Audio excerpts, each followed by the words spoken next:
ये next topic है neurotransmission of acetylcholine. ये न्यूरोट्रांसमिशन बेसिकली 6 स्टेप्स को फॉलो करती है।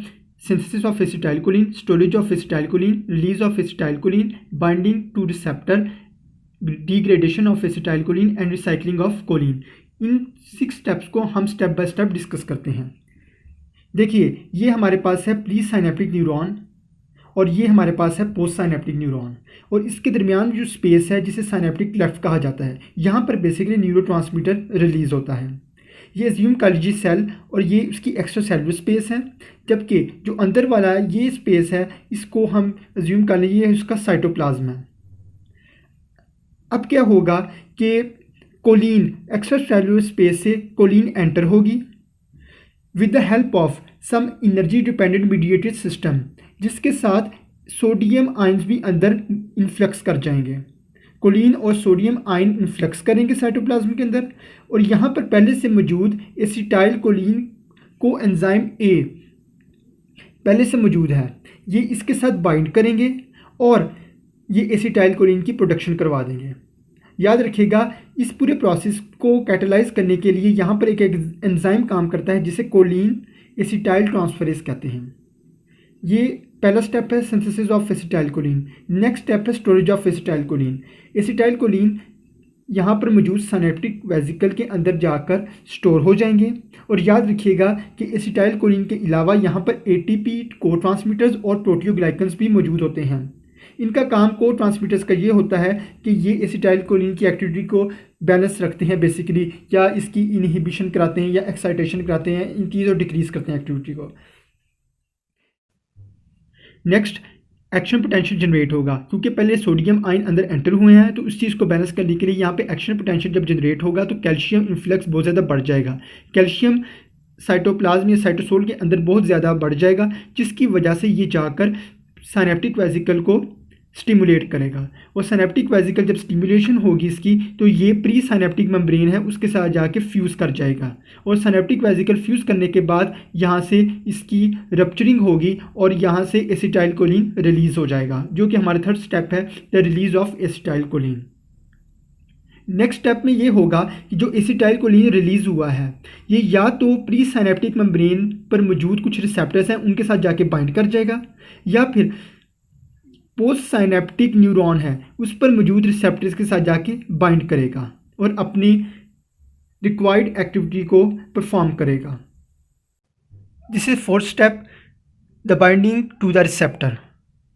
नेक्स्ट क्या होगा, फिफ्थ स्टेप, इफेक्टर ऑर्गन्स के पास हमेशा एक एंजाइम होता है जिसे एसिटाइल कोलिन एस्टरेज कहते हैं। ये क्या करेगा, एसिटाइल कोलिन जो प्रोड्यूस हुई है उसको जब वो अपना एक्शन परफॉर्म कर लेगा, उसके बाद एसिटाइल कोलिन को एसीटेट और कोलिन में ब्रेक डाउन कर देगा, जिसे हम कहते हैं degradation of acetyl choline. Fifth step, ये अगर डिग्रेडेशन नहीं होगी तो फिर क्या होगा कि बॉडी के अंदर एसिटाइल कोलिन कंटिन्यूसली उसी स्पीड के साथ बनता रहेगा और body continuously cholinergic nervous system के अंडर काम करती रहेगी, और हमारे जो मसल्स हैं उन पर एसिटाइल कोलिन ज़्यादा से ज़्यादा एक्ट करता रहेगा, जिसकी वजह से मसल्स की डीपोलराइजेशन भी हो सकती है।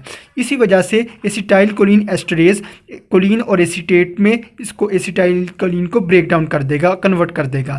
अब क्या होगा, जो कोलिन है वो कोलिन दोबारा जाएगा, और ये दोबारा जाकर एक्स्ट्रासेलुलर स्पेस में रिलीज़ होने के बाद साइटोप्लाज्म के अंदर दोबारा फिर एंटर होगा, और फिर दोबारा से एसिटाइल कोलिन बनना शुरू हो जाएगा।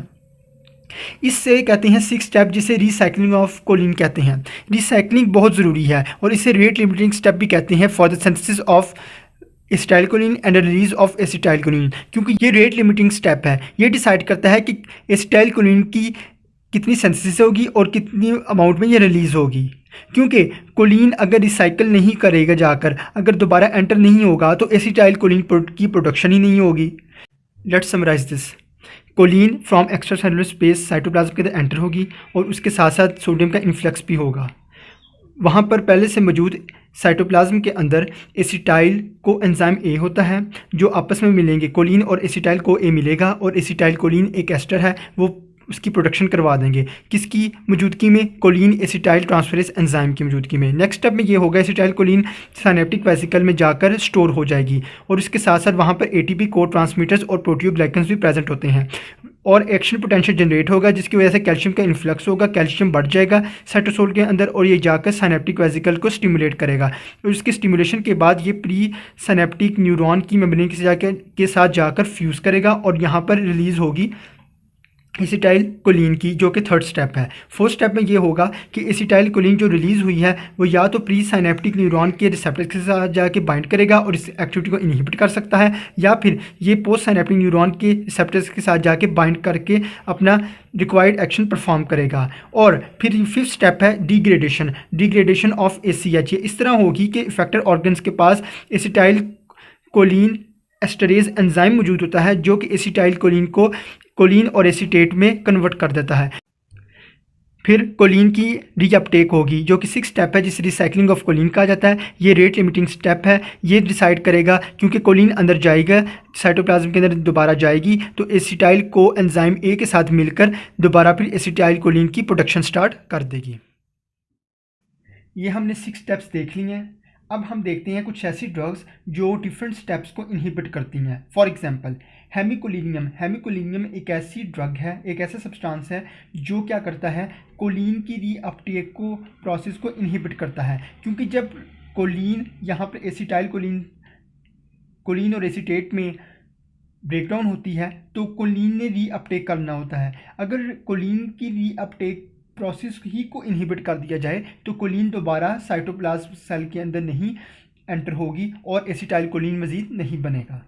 एक ड्रग है विज़ेमिकॉल क्या करती है, ये एसिटाइल कोलिन की एंट्री को साइनेप्टिक वेसिकल के अंदर रोक देती है, इसको एंटर नहीं होने देती। जब ये एंटर नहीं करेगी तो फर्दर प्रोसेस नहीं होगा जिसकी वजह से एसिटाइल कोलिन रिलीज़ नहीं होगी। नेक्स्ट सब्सटेंस है बोटुलिनम टॉक्सिन क्या करता है कि वो कैल्शियम स्नेयर प्रोटीन को इनहिबिट करता है। जब कैल्शियम इन्फ्लक्स ही नहीं होगा, कैल्शियम का इन्फ्लक्स नहीं होगा, कैल्शियम अंदर नहीं आएगा, इसके साइटोप्लाज्म के अंदर कैल्शियम की कंसंट्रेशन नहीं बढ़ेगी तो साइनेप्टिक वेसिकल स्टिमुलेट नहीं होगा। अगर वो स्टिमुलेट नहीं होगा तो वो फ्यूज़ नहीं करेगा प्री साइनेप्टिक मेम्ब्रेन के साथ। जब फ्यूज़ नहीं करेगा तो ऑटोमेटिकली रिलीज़ भी नहीं होगा। तो ये क्या करता है, ये कैल्शियम इन्फ्लक्स को रोकता है जिसकी वजह से एसिटाइल कोलिन रिलीज़ नहीं हो पाता। एक है ब्लैक विडो स्पाइडर एक ऐसा टॉक्सिक सब्सटेंस है। ये क्या करता है, ये कैसा करता है कि ये सडन रिलीज़ करा देती है ACH की, एसिटाइल कोलिन का सडन रिलीज़ करा देता है। जब एकदम से एसिटाइल कोलिन ज़्यादा अमाउंट में रिलीज़ हो जाएगी तो उसके बाद जो पीछे स्टोरेज था साइनेप्टिक वेसिकल के अंदर, जो एसिटाइलिन का स्टोरेज था वो बिल्कुल ख़त्म हो जाएगा। जिसकी वजह से क्या होगा, जब स्टोरेज ख़त्म हो जाएगा तो मज़ीद एसिटाइल कोलिन ना बनेगी ना रिलीज़ होगी। ठीक है, ये सब्सटेंसेस, ये टॉक्सिक सब्सटेंसेस हमने पढ़े हैं, ये मोस्टली दिए नहीं जाते क्योंकि ये बहुत डेंजरस होते हैं। For example specially botulinum toxin और ब्लैक विडो स्पाइडर बहुत ही ज़्यादा डेंजरस होते हैं ये टॉक्सिक सब्सटेंसेस। ये बस हम आगे चल के पढ़ेंगे कि कौन से ड्रग्स ऐसे हैं, कौन से एंटी कोलिनर्जिक ड्रग्स हैं, कौन से कोलिनर्जिक ड्रग्स हैं, उनको बाद में डिस्कस करेंगे। लेकिन ये हमने वैसे ड्रग्स को डिस्कस किया है कि अगर ये ड्रग्स को इम्प्लीमेंट किया जाए, ये अप्लाई किया जाए तो कौन कौन से स्टेप्स को इनहिबिट करेगी और एसिटाइल कोलिन की प्रोडक्शन पर, उसकी सिंथेसिस पर, उसके स्टोरेज पर, उसकी डिग्रेडेशन पर या उसकी रीअपटेक प्रोसेस पर क्या इफ़ेक्ट शो करेगी।